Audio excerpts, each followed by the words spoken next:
dhi yo Kisumu koni mondo winjane gima dhi mbele sani en ni mach omuoch kendo wang'o kambi mar loso mattress mar Jumbo manie geng' apaya ma Kisumu kadhi Nairobi. Wadhi ane achiel kachiel nyaka Kisumu kuma jafwambo marwa Millicent Adhiambo nitiere. Millicent, oimore amor neni kawuono, tang'o masetimo koro wang'eyo wach mar Jumbo mowang'ni. Majno ose nege to nochakore kanye? Erokamano ahinya Trevor, an be amor neni kawuono lak seche mag odhiambo kama ende mwakele ang'ich welo. Kotenore kod wach mach mane omuoch e kambi mar loso mattress ma Jumbo e apaya ma wuok Kisumu nyaka Nairobi.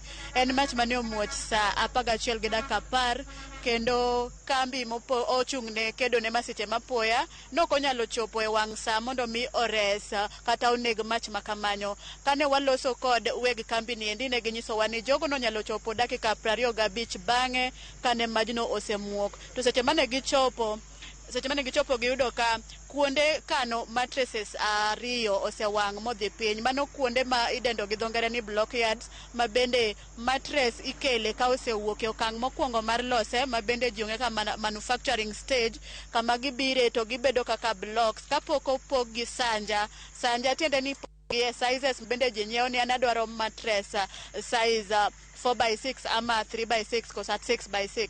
Koro kanyo endi giwang'o blocks mag mattress mapok opogi maromo 350, ma bende ginyisowa ni kopogi to romo 750 opogore. Kanyo bende ginyisowa ni giyudo lal mamoko kaka mashinde 2 mitiyo godo e loso mattress kama pod kata manufacturing, kama bende gikwano lal mopogore. Bende giwacho ni majno endo inyalo kel kod stima mano siko kalal ni odiochieng' makawuono. Stima ne osiko kalal saka sa to duogo, ka bende mane gima gichichgo maduong' ni nyalo bedo ni ema okelo muoch mar mach makamano. Kata kamano pok oyang ni en ang'o ma okelo mach makamano, nikech kane wamedo loso kodgi to ginyisowa ni to pod itimo apedha kata nonro mondo mi ong'e ni tang'o mano okelo majno, nikech kuondego eko gin kuonde ma owang' ma olokore buru. Nikech ne kaka kama bati wang' to giwang' ka kwaneno gi to picha gi kata tipo margi chalo kod opoko rabolo motuo. Koro nyiso ni kanyo wang' mo oruombore piny kendo mabati go bende olokore buru. Koro nyiso ka ni wanyalo duogo odiochieng' makiny mondo mi walu wach makamandi mondo wang'e ni to mach makamaendi manyalo wang'o kusto kata kuonde 2 mikane blocks manyaromo 350 makopogi golo mattresses 750, ang'o mane nyalo kelo muoch mar mach makamano. Mano wach ma bende pod inono, ka bende nwayudo DC makaendi ma bende onyisowa ni pod obro wuoyo gi manager makae mondo oyud weche kotudre kod wach makamano kata jogo mane tiyo seche mane majno eri nowuok.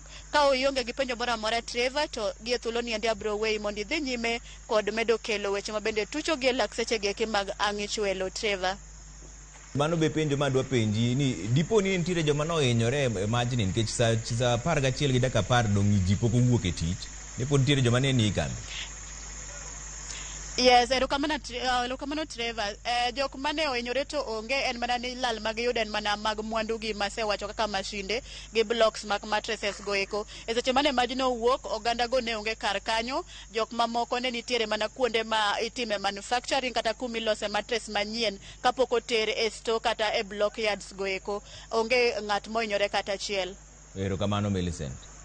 Ano Millicent kamiwa lere wach mar mach mowuok Jumbo mattresses. Koro nyiso ni ber ni ng'ama ohinyore to onge, en mana ni koro lal mar mwandu ema gimedo kwano. Ka nitiere wach moro amora manyien mobiro to wabro nyisou koa e dala mar Kisumu.